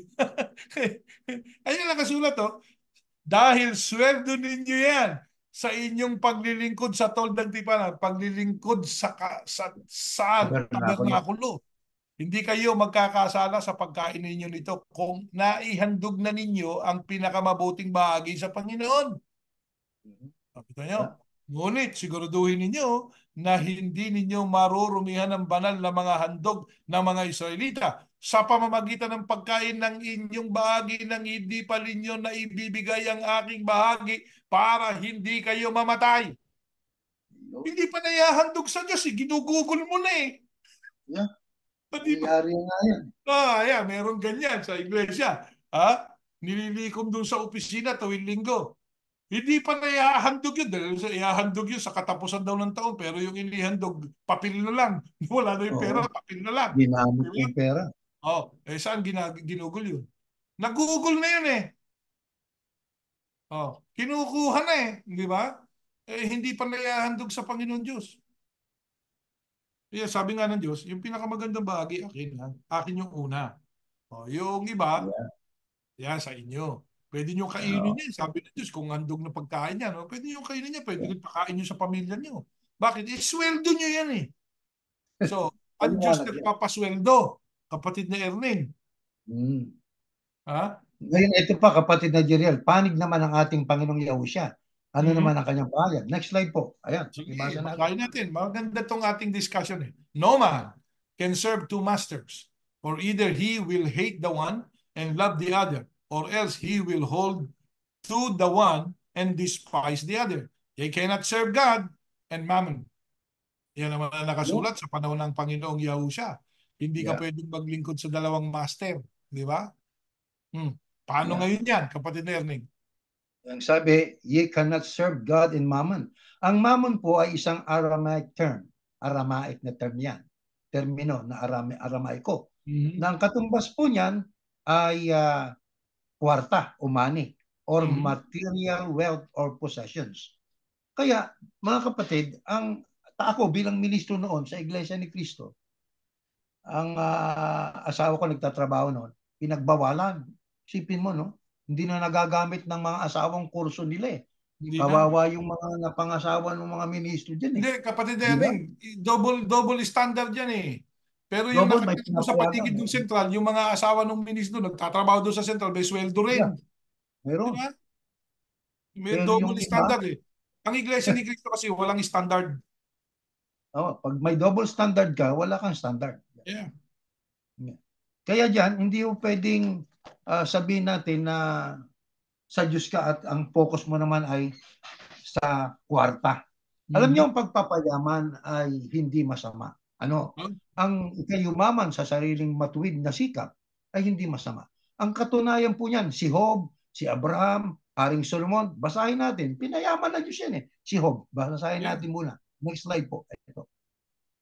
Sa gayoy lalong pinagpala ni Yahuwah ang mga huling araw ni Job na higit pa kaysa dati. Binigyan siya ni Yahuwah o ng Panginoon ng 14,000 tupa, 6,000 kamelyo, 1,000 pares ng baka, at 1,000 babaeng asno. Aba, ayan o, pinayaman ng Panginoon Diyos si Job. Yan ay pagkatapos na makapasa itong si Job sa matinding pagsubok sa kanya ng Panginoon Diyos. Pinayaman siya, pinagpala siya ng Panginoon Diyos. Sino pa bukod kay Job ang pinayaman ng Panginoon Diyos? Pruweba ng kayamanan per se, wealth per se ay hindi ho masama. Ito pa, Genesis 12:1-3, ngayon sinabi ng Panginoon o ni Yahuwah kay Abram, lisanin mo ang iyong bansa, ang mga kamag-anak mo at kahit ang sambahayan ng iyong ama. At pumunta ka sa lugar na ipapakita ko sa iyo. Gagawin kong isang tanyag na bansa ang lahi mo. Pagpapalain kita at magiging tanyag ang iyong pangalan. Sa pamamagitan mo, marami ang pagpapalain. Pagpapalain ko ang magmamagandang loob sa iyo, pero isusumpa ko naman ang susumpa sa iyo. Sa pamamagitan mo, pagpapalain ko lahat ng tao sa mundo. Sino naman po ito? Si Abram. Hindi pa siya Abram noon. Di ba? Abram na ang pangako ng Panginoon Diyos sa kanya ay pagpapalain. Kasama yung pagyaman sa pagpapala na galing sa Panginoon Diyos. Ano katunayan? Next slide po. Pakinggan po natin. Ito yung katungkol pa rin kay Abram. Napakayaman na ni Abram. Hindi lang basta mayaman, superlatibo. Ang level ng kanyang pagyaman ay napakayaman ni Abraham. Marami na siyang hayop, pilak at ginto. Kaya, Diyos mismo ang nagbigay ng kayamanan eh. Kaya ang pagpapayaman sa mabuting paraan, hindi ho labag sa kalooban ng Diyos yan. Kung gilabag sa kalooban ng Diyos yan, na ikay yumaman, at di sana, hindi na ho pinayaman ng Panginoon Diyos. Itong si Job at maging si Abraham. Sino-sino pa o sino pang bukod kay Abraham at kay Job ang pinayaman ng Diyos? Sa hari naman, natuwa ang Panginoon o si Yahuwah sa hiningi ni Solomon. Kaya sinabi ng Diyos sa kanya, dahil humingi ka ng kaalaman na mapamahalaan ng aking mga mamamayan at hindi ka humingi ng mahabang buhay o kayamanan o kamatay ng iyong mga kaaway, ibibigay ko sa iyo ang kahilingan mo. bibigyan kita ng karunungan at kaalaman na hindi pa naangkin ng kahit sino. Noon at sa darating na panahon, bibigyan din kita ng hindi mo hiningi ang kayamanan at karangalan para walang hari na makapantay sa iyo sa buong buhay mo. Kalaban ba ang Diyos ng kayamanan at pagyaman? Hindi ho. Yan ho. Pinayaman ng Diyos si Abraham, si Job, maging si Haring Solomon. Di ba? Bakit? Kasi si Haring Solomon, nung nag-uumpisa siya, matuwid ang kanyang nung hindi pa siya natuksong sumamba sa mga Diyos-Diyusan, di ba? Itong si Haring Solomon, ang sabi niya, kasi sinabi ng Diyos sa kanya, dahil humingi ka ng kaalaman na mapamahalaan ng aking mga mamamayan, hindi ka humingi ng mahabang buhay o kayamanan o kamatayan ng iyong mga kaaway. Doon may alam ako nang hinihingi, kamatayan ng mga kaaway nila. Oh, lipulin mo sila, Ama, sabi nung tagapagdasal niya, tagapanalangin niya. Ipahamak mo sila, ipaghiganti mo ang iyong lingkod. Oh. Si Solomon hindi humingi ng kamatayan ng iyong kaaway niya. Kaya sabi ng Diyos, bibigay ko ang hindi mo hiningi. Ano yun? Kayamanan, karangalan. Kaya ang pagyaman, hindi kalaban ng Diyos yan, mga kapatid. Ang kayamanan per se, hindi ho labag sa kalooban ng Panginoon Diyos. Mga kapatid. Ano nang obligasyon? Anong tungkulin ng mga pinagpala sa buhay na ito? Yung pinayaman ng Diyos. Ito, basahin natin. Next slide. Ayan, sa Timoteo. Sabihin mo sa mga mayayaman sa mundong ito, sabi ni Pablo kay Timoteo, sa mga mayayaman sa mundong ito, na huwag silang maging mayabang o umasa sa kayamanan nilang madaling mawala. Sa halip, umasa sila sa Diyos na nagkakaloob sa atin ng lahat ng bagay na ikasisiya natin. Turuan mo silang gumawa ng mabuti, maging mayaman sa mabubuting gawa at mapagbigay at matulungin sa kapwa. Sa ganoon, makapag-iipon sila ng kayamanan sa langit na hindi mawawala at matatamo nila ang tunay na buhay. Ano ito? Pahayag ni Pablo kay Timoteo. Ano bilin niya? Tungkol sa mga mayayaman sa mundong ito. Ano ang sabi? Huwag maging mayabang. Kaya pagka may mayaman, dayumabang, lumabag yan sa bilin ng Panginoon Diyos na ipinasulat sa Biblia. Kaya mayroong in-interview mayaman siya. Alam niyo ang sagot niya? Alam ko na kami nakakaangat sa buhay sapagkat mayroong kaming tungkulin na kami ay tumulong sa kapwa. Alam niyo, tama yung pagkakasagot ng babae nga, hindi ko nababanggitin ng pangalan, nakapapanood ko lang sa Facebook kahapon. Ako, marunong ito. Makadiyos itong taong ito. Hindi mayabang. Ang sabi pa nga dyan, huwag kayong umasa sa kayamanan, madaling mawala. Ang kayamanan kasi, mga kapatid, madaling mawala po yan. Sa halip, kanino tayo aasa? Sa Diyos na nagkakaloob ng lahat ng bagay na ikasisiya natin. Ngayon, kung mayaman ka, ang sabi ni Pablo kay Timoteo, turuan mo sila, gumawa ng mabuti. Paano po yun? Maging mayaman sa mabubuting gawa. Mayaman ka, pinagpala ka ng Diyos, maging mayaman ka naman sa mabubuting gawa. Mapagbigay sa kapwa. Matulungin sa kapwa. Anong kaigihan nun? Sa ganoon, makapag-iipon sila ng kayamanan. Yan ang tunay na kayamanan. Saan yan? Sa langit. Hindi mawawala. At hindi lang yon, matatamo nila ang tunay na buhay. Sa makatuwid, una, ang buhay na ito, hindi ito ang tunay na buhay. Bakit? May katapusan ito Ano yung tunay na buhay? Yung nasa bayang banal, kasama ng Diyos. Di ba? Yun ang tunay na buhay. Kung ikay mayaman at pinagpala ka ng Panginoon Diyos, kailangan gamitin natin yan sa tama. Di ba? Gamitin natin, wag para mang-api. Huwag natin gamitin para gawin natin yung i-oppress natin yung ating kapwa. Huwag natin gawin para i-impluensyahan natin ng ating kapwa. At atin pong ipilit yung gusto natin na labag sa kalooban ng Diyos. Huwag po. Huwag po. Kailangan po ang kayamanan, pagpapala, galing sa Diyos. Gamitin po natin sa matuwid. Maging mayaman tayo sa pagtulong sa ating kapwa-tao, lalo na sa ating kakapatid. Ano po yun? Pag-iipon yun ng kayamanan, na tunay na kayamanan para tayo makaasa sa buhay na walang hanggan. Kaya kapatid na Jeriel, balik tayo sa tanong, ang mga ministro ho ba o pastor ng mga relihiyon ay dapat yumaman? Ang sagot po, kung sila ay katulad ng Levita at mga naglilingkod doon sa toldang tipanan o tabernakulo, hindi dapat yumaman. Ngayon, kung ikaw bago ka nag-umpisang mangaral ay may kayamanan ka na, eh walang problema doon. Pero ikay nag-umpisa, walang-wala ka. Aba, bigla ka naging milyonaryo. Nakabili ka ng eroplano. Tanong, saan galing yon? Pinambili mo. Nagtrabaho ka ba? Wala. Saan galing? Eh doon sa abuloy, doon sa handog ng mga miyembro. Yan po ang tinatawag po natin pang-aabuso sa kapangyarihan.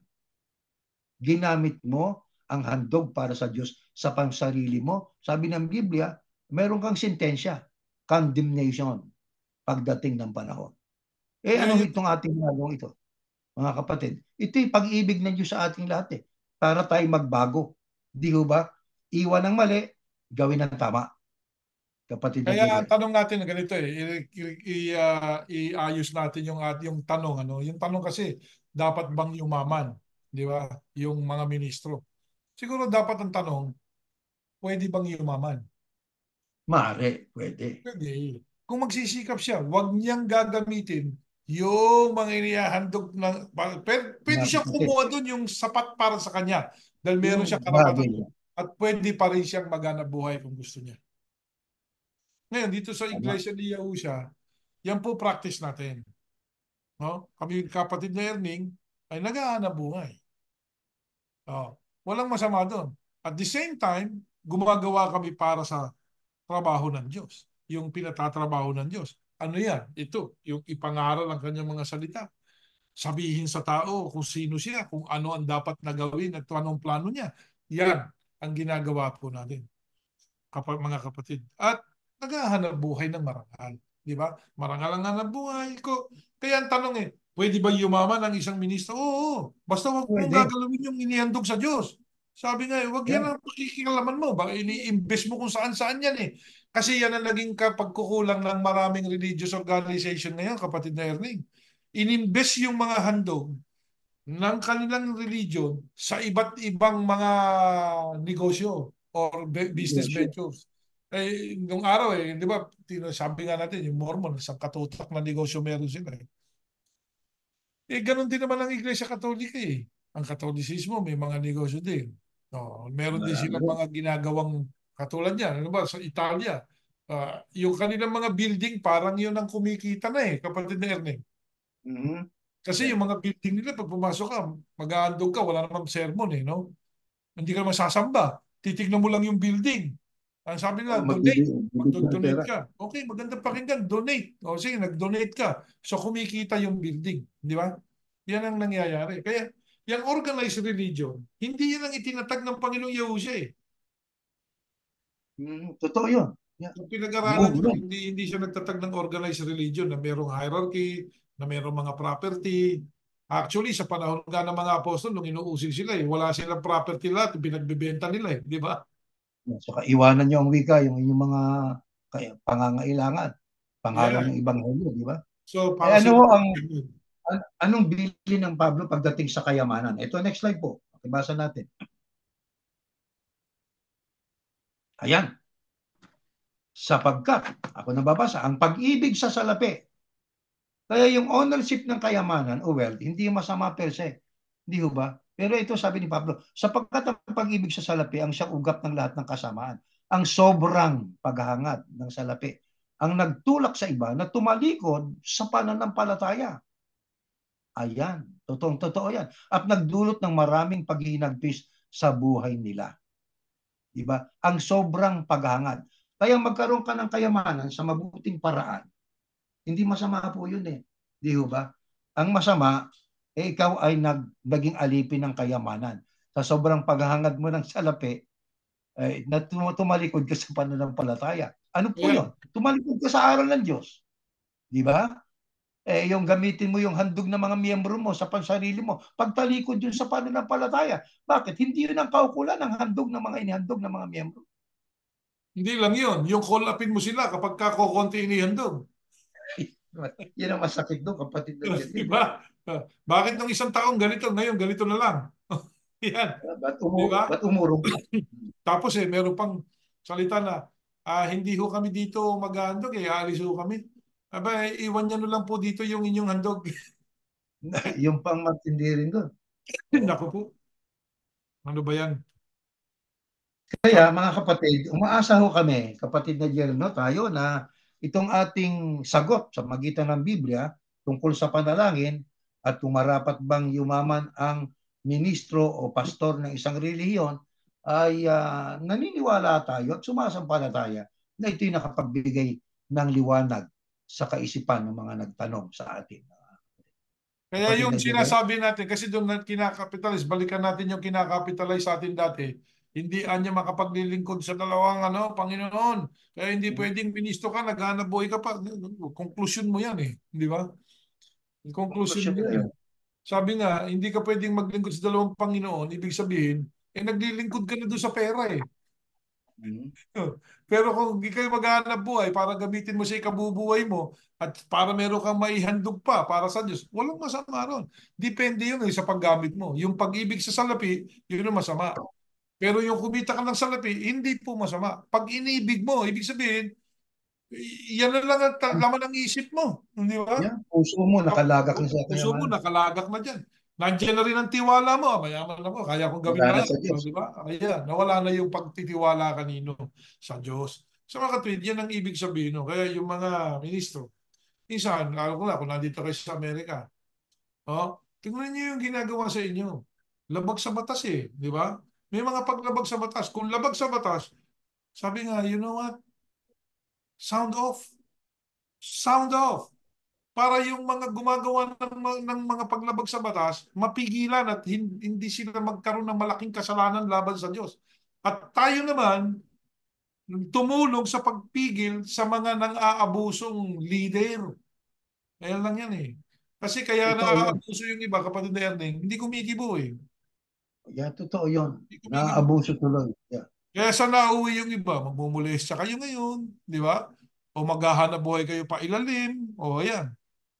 O yan ang nangyayari sa iba eh. Kaya sabi nga, kaipokrituhan yan. Be true to yourself.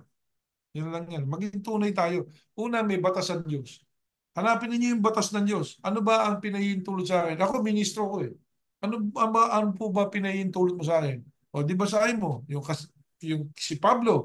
Sabi nga ni Apostol Pablo eh, gumugugol siya sa sarili niyang pinaghirapan eh, di ba? So Yeah. yung sarili niyang pinagkitaan, ginugugol niya rin para sa paglilingkod. So sa mga tweed, ang mga bagay na ito, dapat nating makita ang lahat ng aspeto. Kaya ang ipinaglilingkod po namin sa inyo kung ano yung nakasulat. Ngayon, siya sa atin ninyo. Huwag niyo basta paniniwalaan itong aming pinahayag. Siya sa atin ninyo, yung ba talaga nakasulat? Di ba? Ngayon, yung kami dating mga ministro ng Iglesia ni Cristo.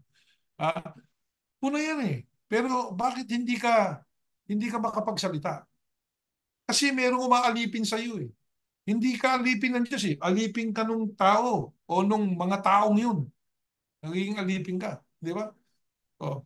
Kaya may kapangyarihan sila na alisin ka, may kapangyarihan silang ibalik ka. Kaya yung iba sabi para ka anyang diablo eh, malik manaog, di ba? Pabalik-balik, kapatid na Jeriel, ano ha? Yeah, pag ganun gano'n, Sige. tanggal, tanggal balik, balik tanggal. Ano ba yan? Di ba? Tapos ay, sabi nga, kung kayo ay maglalagay ng standard, isa lang. Kasi ang maraming standard, walang standard. Walang standard yun. Di ba? Kaya kami, dito, boses kami ng lahat ng mga membro ng iba't ibang organized religion. Kaya kami yung boses. Kasi lalo na doon sa pinanggalingan natin, hindi makapagsalita yung marami doon. Dito, pag Aha. nakikinig sila, napapakinggan lang, yung nga pala. Kaya dito, ang dami nung nagko-komentaryo sa atin kapag na Yeah, totoo yun. nagsasabi na ito po ang pag-usapan natin, ito ang ano natin. Kasi gusto rin nilang makarating doon sa kinauukulan ang mga mensaheng ito. Bakit po? Para pare-pareho tayong makasunod sa kalooban ng Diyos. Huwag ninyong paniniwalaan ng isang preacher, kahit kami, na nagsasabing kami lang pakinggan nyo. Ang Panginoong Yahushua nga nagturo eh. O makinig kayo dyan sa mga tagapagturo ng batas ni Moises. Ito siya. Yeah. Mahusay yan eh pagdating sa kautusan ni Moises eh. Pero huwag nyo silang gagayahin. Yeah. Walang masamang makinig. Ha? Eh, babawalan mo. Huwag kayo makikinig yan. Mga rebelde yan. Ano mga rebelde? Kanino kami nagrebelde? Di ba sa'yo?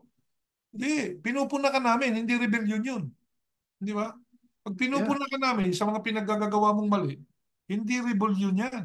Yan ay pagtutuwid ng Diyos sa ating lahat. Oh. Sabi nga, ang Diyos ay itutuwid tayo sa iba't ibang kaparaanan. Kami po ay hindi kami kaaway ng kahit sino pa man. Pinananalangin nga namin yan personally, di ba?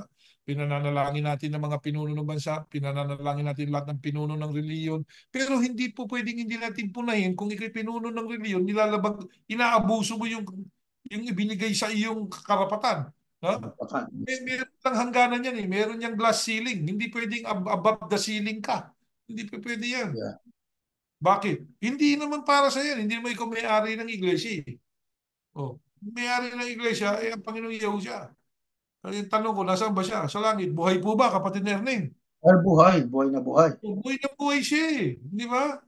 Kaya siya ang dapat manguna. Siya ang dapat mangasiwa. Iniwan sa atin ng Biblia para sundin natin yung mga itinuro na niya. Hindi para pilipitin o baguhin o sabi nga, magbigay tayo ng sarili nating mensahe. No.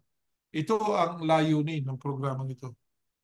Kaya nais natin ang bawat isa magkaroon ng open-mindedness. Kaya nga ang pamagat ng ating programa, kapatid na Erning, ay 1,001 question of Berean, ng mga Yeah. Berean. Bakit? Berean people are open-minded. Dapat ang mga magre-reliyon open-minded. Pakinggan nyo Open lahat. minded. Yeah. Kumpara ninyo. Kumpara nyo. Oh, hindi yung tatanungin nyo, sino sa kanila tama? No, hindi. Ano ba tama? Alin ba Yun. tama? Ang tama yung mababasa mong nakasulat. Oh. Di ba? Oh, ay yung Tama. mababasa mong mensahe. Kaya unawaing mabuti kung ano yung mensahe sa bawat kapitulo ng Biblia. Unawain ano mensahe doon. Huwag nang lumagpas kasi ang maraming preacher kukuha ng isang talata, ibibigay yung mensahe niya. Ang daming kung pwedeng gawing mensahe. Alam mo, sapagkat ang pag-ibig sa salapi ang siyang ugat ng lahat ng kasamaan. Kaya wag niyong pwede na ako magbigay ng kung ano-ano dyan eh. Oh, yeah. Diba? Pwede na ako magbigay ng kung ano-ano dyan dahil lang sa talatang yan. Kaya dapat ang mga tao binabasang mabuti. Hindi lang yung chapter 10. Basahin niyo lahat from 6:1 to 10. Kung meron pa, ano pinag-uusapan dyan. Ayan. Sabi nga, ang sobrang paghahangad ng salapi. Oh, yan. Sobra. Yung sobrang pag-aangan. Hindi masama na magkaroon ka ng pera. Di ba? Yeah. Sobra, sa panalangin lang ng Panginoong Yahusha, may kukumpara mo na eh. Ano sabi niya? Mm. Give us this day our Our what? daily Oh, bread. oh, how much bread do you need a day, brother? Huh? You need a truck load of bread para ka makakain isang truck na bread? I don't think Daily so. bread lang. Sobra yun, di ba? So, how much money do you need? Eh, yung gobyerno nga, alam niya eh, di ba? Pero May pwede ka pa rin mayroon. Alam niyo kapatid na Erning, yung mga billionaire ngayon dito sa Amerika, ang ginagawa na nila, pinamimigay na yung pera nila. yeah. Yeah. Ayun, yung meron dito, yung sa Nebraska ba yun, si Warren Buffett. At ginagawa na rin yata yan nung isa, yung si Gates, di ba? Na, Sige, siya. oh, nagiging ano na sila. Sana, yun nga, nababago. Sana nga talagang nababago at walang ibang klaseng, ano tawag doon kanina? Walang agendang masama, di ba? Yeah, yeah. Mga Sana nababago. unrighteous. Yan ang ating pangarap, yan ang ating Yeah. panalangin eh, na yung mga mayayaman, ano nyo sa mga na, mahirap yung ano, yung Pagpapala na pagpapala. tinanggap niya. I-share para lahat ng Share. tao sa mundo maging masaya, di ba? Ng tao Tama. pero yun namang isisharean, wag naman tayo tatamad-tamad dahil dapat naman din tayo maghanap buhay.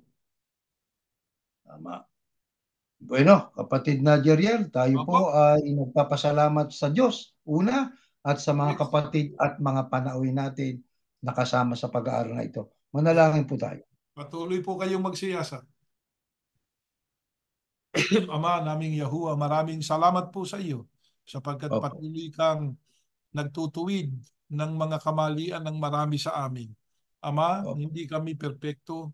Meron kaming mga pagkukulang. hindi namin Opo. nasusunod ang lahat ng gusto mo, Ama.